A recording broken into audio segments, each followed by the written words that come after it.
want you guys to see this. How racist they are. We did not witness any explosion. Really? Yeah, we did not. And the launching of the missiles today, in our view, does not deter us. It's precisely this type of event that we saw today, or witness, or even experience, that makes us call for de-escalation. Hey guys, Tim here. What a weekend, right? We've had racism, we've had gun permits that are photocopied, we've had flying to St. Petersburg via Hungary. Some of it doesn't make sense, some of it does make sense. There's a lot of stuff to unpack about what happened. We'll obviously be talking about guns because that's the primary point of this channel, but this one was too good just to leave out. So yeah, stay tuned.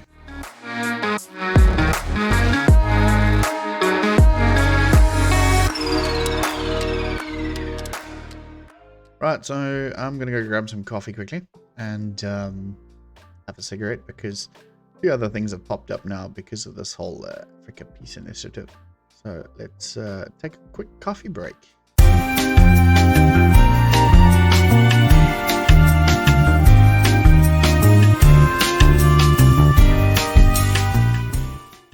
Right, so let's look at the elephant in the room. Something that like never came up during the whole incident was the fact that South Africa-Russia relations had something to do with this. Sure, we've got an unaligned stance with the war, and we don't want to get involved too much or whatever. And we're not picking sides, but it's pretty obvious that we're good friends with Russia here, and the rest of the world can see through that nonsense, and they don't like it. It's pretty obvious. You bastard! That's why the plane had trouble coming into Italy. It had trouble in Warsaw. There were other problems in Poland, obviously. Allegedly, it had problems with Hungary. I don't know about that one. We'll look at that too. But yeah, we've got an unaligned status on the war. But at the end of the day, I'm stupid, but I'm not a poople. You can kind of see why. We're friends with Putin. We're friends with Russia. Yeah, so it turns out that like Poland doesn't kind of like the fact that we're friends with Russia. Poland is one of Ukraine's biggest allies at the moment, so we could expect some kind of like hostility from them a little bit. So that narrative seems to have just like been missed by a lot of people. That seems to have like floated past, which is kind of weird for me. But anyway, so the next one that was a bit of a problem was the weapons that Wally Ruder admitted himself did not have like the correct paperwork for. You can't go into a country with a photocopy of a permit. Lilu Dallas Multipass. Yeah. And then just decide that, okay, cool, they're going to accept it and let us in. That's not how it works. So yeah, he cried racism because they were gotten off. And I'd like to just like add this a little bit. Apparently there was one of the female members of the Presidential Protection Unit that was strip searched on the tarmac outside the plane. That's totally unacceptable. That didn't get as much airtime as it should have, which is also quite unfortunate too. But I mean, that's a serious incident, and I hope it gets dealt with the way that it needs to be dealt with. That's shocking. You can't do that kind of thing to someone. However, the weapons didn't have permits. You had original permits that you photocopied and then expected the photocopies to be used. That's just kind of dumb. And I suspect this is because the South African Air Force didn't organize this stuff, because Nkwazi didn't have any issues. They had 30 members armed with firearms that were protecting the president. Becky clearly gave that number. So what's up with that? But President, unfortunately, I'm not going to give the number, which is almost between 25 and 30 that are around the president, who travel together with the president, and some of them advance with all the equipment that is there. Wally Ruder. And I want you guys to see this. How racist they are. How racist they are. Has a very, very shady history. There's a lot of weird things about the guy. He's not a trained policeman. He's not ex-military, nothing like that. He's been protecting presidents or armed forces for some time, but he hasn't got the background necessary for this kind of mission or this kind of duty. So I don't know why he's been put in charge. It's very strange, and I hope to God that he gets fired after this, because this was a total cluster. He doesn't know what he's doing, clearly.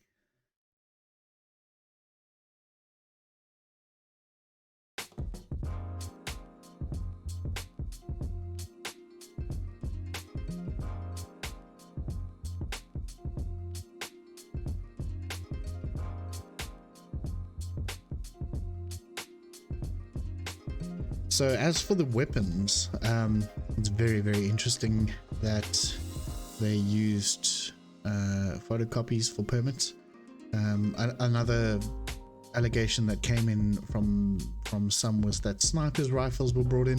Now everyone's screaming and crying, "Oh my God, we were smuggling snipers' rifles to Russia." Ну вот что, путешествие, и один вас не даром. Come on, really? Russia makes some of the most beautiful snipers rifles. They make their own. They don't need the stuff that we got. The snipers rifles, I can dispel that straight away. That was probably used by either special forces or special task force members for counter sniping capabilities. That's a kind of a standard that happens in every kind of presidential protection unit. I remember many years ago when I was doing passing out parades for special forces operators in Murray Hill. The whole parade starts with a sniper shooting a steel plate off the top of the building that was about to be assaulted. It's quite cool. It's also done at night as well. So a sniping capability is there. You can see it during sonar. I'll see if I can find some footage and put it in. During sonar, there's snipers on the rooftops all around the building at Parliament. So it's pretty much acceptable to see that there were snipers rifles taken. They wouldn't have taken crates of the stuff. It doesn't make sense. The kind of weapons that are used by Special Task Force, VIP protectors, I'll put pictures up of the stuff there, you can see. Yeah, let's take a look at some of that now. I'm looking at specifically Special Task Force because the pictures that I've got there are Special Task Force. I'm not too afraid with when South African Special Forces operators look after the president, what they use, because it's important to note that there's a difference between Special Task Force and Special Forces operators, or recce's, as you might know them as well. So interesting stuff to look at with the Special Task Force guys, and these were most likely the guys that were there are HK USP and the compact version Glock 17s. These are your pistols that they carry, depending on what they like. You'll see them carrying it. These guys seem to love a Heckler & Koch MP5. I've seen a lot of those. I've seen a lot of R5s as well. The R5s will always have your fab defense rails and handguards and stocks and stuff like that. It makes it a little bit more easier to put things like red dot sights on or that sort of thing. So snipers rifles, you're going to see Macmillan TAC 50s, ARCS 308 and 338 Lapua, and then a Steyr SSG 69. So these are snipers rifles that these guys use as well. So yeah, that's the sort of equipment. Okay, so a lot of people ask me, well, how do I know that they were Special Task Force or Special Forces guys there, or Special Operations capabilities? In the videos that you see, you can see it straight away. We're not in COVID times. Guys are getting off the plane. They know they're being filmed, so they were covering their faces. These guys do that. They don't like to be known to the public.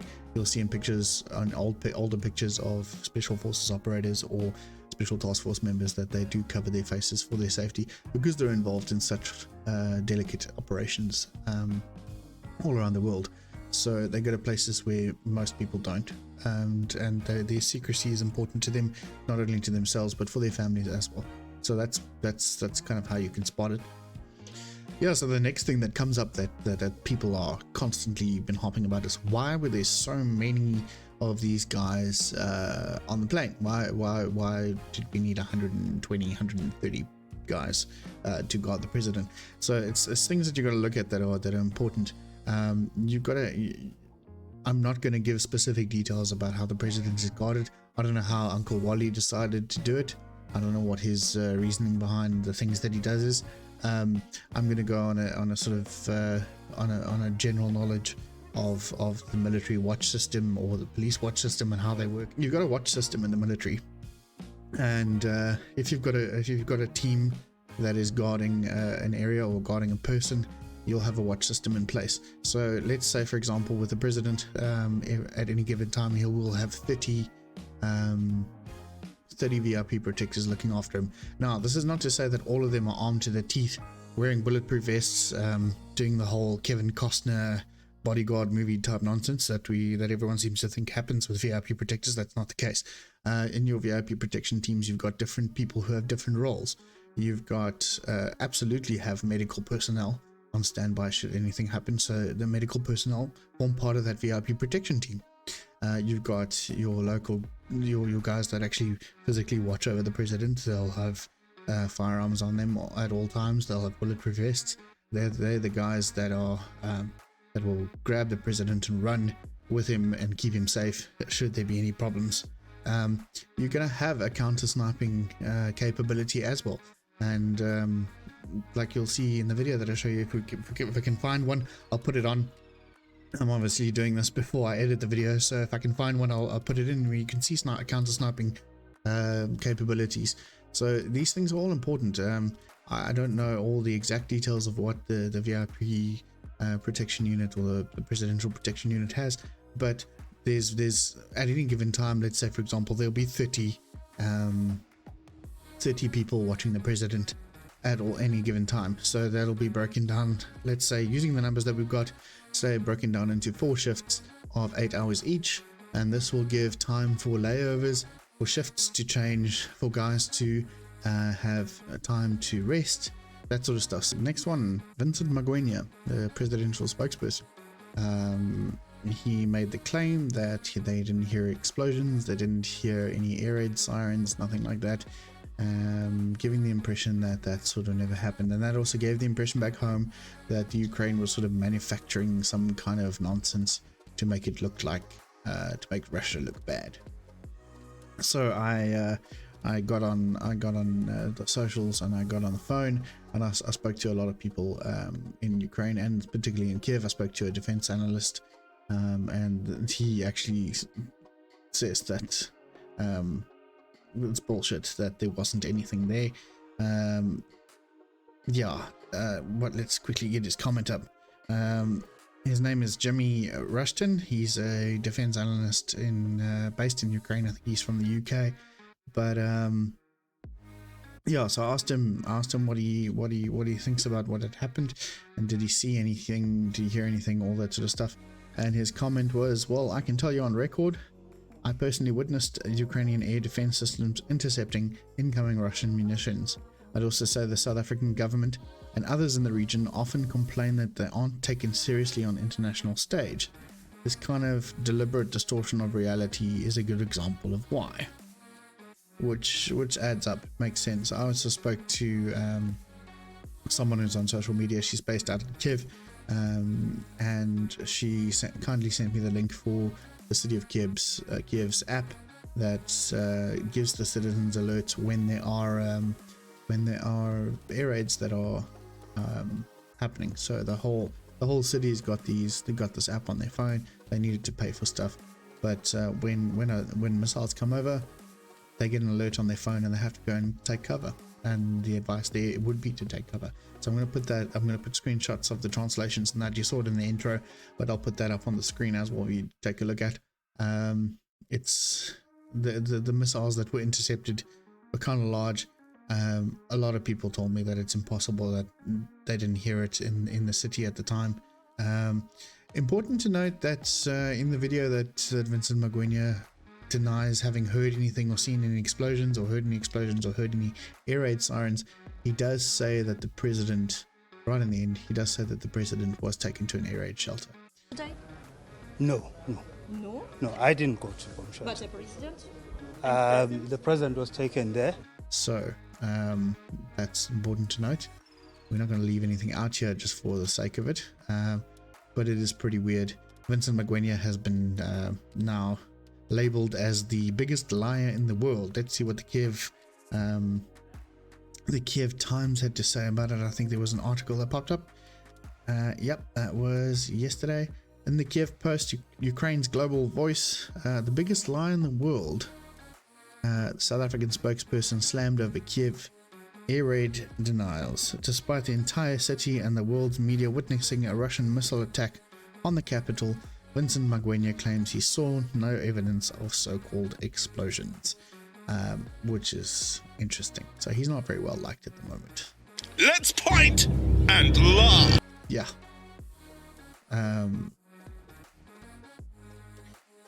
It's alright, so now the last little bit as we're wrapping this up is the journalists that were on the plane. There were 11 journalists on the plane, and there was some pretty weird accusations made by them.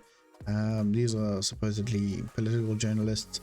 Some of them didn't seem to have a very good grasp of the geopolitical situation at all, which is kind of sad.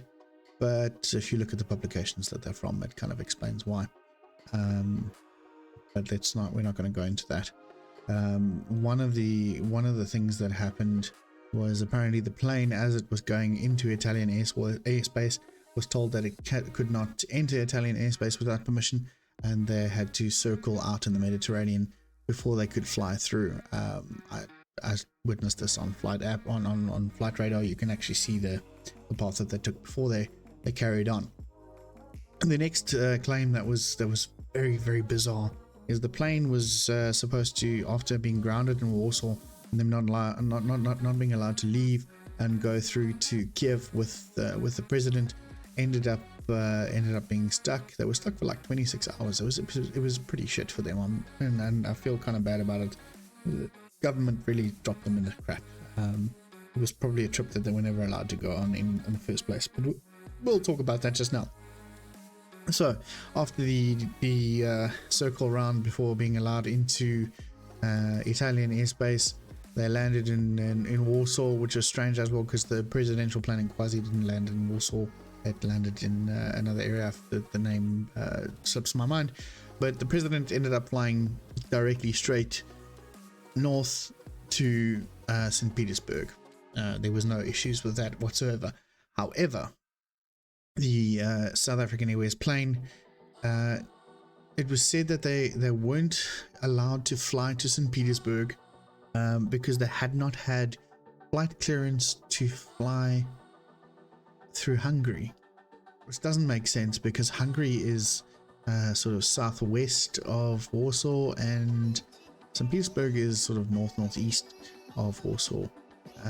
I don't know why they would have had to fly through Kiev or fly through Hungary to get through to St. Petersburg if the presidential plane in Quasi flew directly through. Doesn't add up, unless also Estonia and those sort of regions didn't give them air clearance to fly through.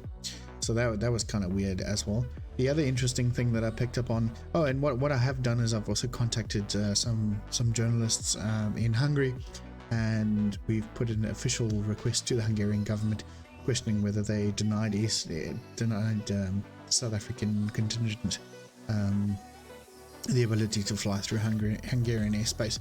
So we'll wait for that. I'll put it up on my Twitter when that comes back in again. But then again, also because of the Hungarian thing, there were claims made of racism as well. I don't know, you can't make this shit up. But yeah, so then the next one, these guys were eventually cleared to leave on Sunday, which is today, and they flew back. And lo and behold, video tweeted because from Amanda Causa, she is from the Sunday Times or Times Live, not Sunday Times, she's from Times Live Media Group. She said, "Must watch. SAA pilots ferrying us back to South Africa have downplayed an incident we experienced on our way back home, where 3 unidentified aircraft circled our flight while flying over Italian airspace. It's like we were being monitored and escorted out." So you look at the stuff, you look at the planes, that were circling it after zooming in a little bit. Those are civilian planes, they're not military planes whatsoever. So yeah, kind of interesting, that one. There's this narrative that they want to create that we're the bad guys here now, and that Europe hates South Africa, and that's very, very dangerous.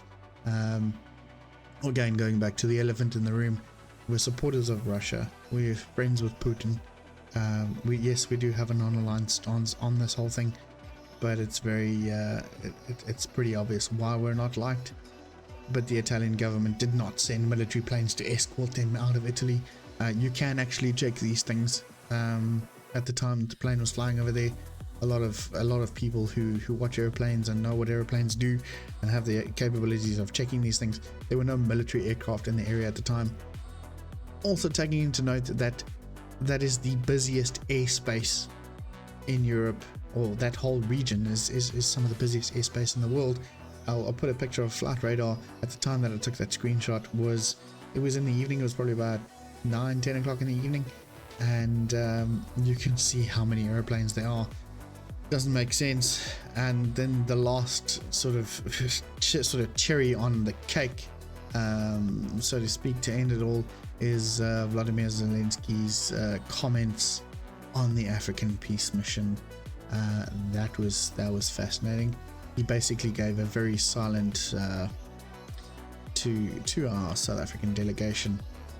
He's tweeted, "You all saw how the visit of the delegation of African leaders representatives went. A visit to Ukraine and then a visit to the Russian terrorist state. The delegation had the opportunity to see who is really interested in peace and who himself embodies war. It was very clear. Everything that was discussed in Ukraine was about the peace formula, point by point, the whole content. Everything that was said in Russia was about war and how to continue destroying lives. It is obvious that there is no alternative to the Ukrainian peace formula. It is good that the world hears and sees this more and more." My man,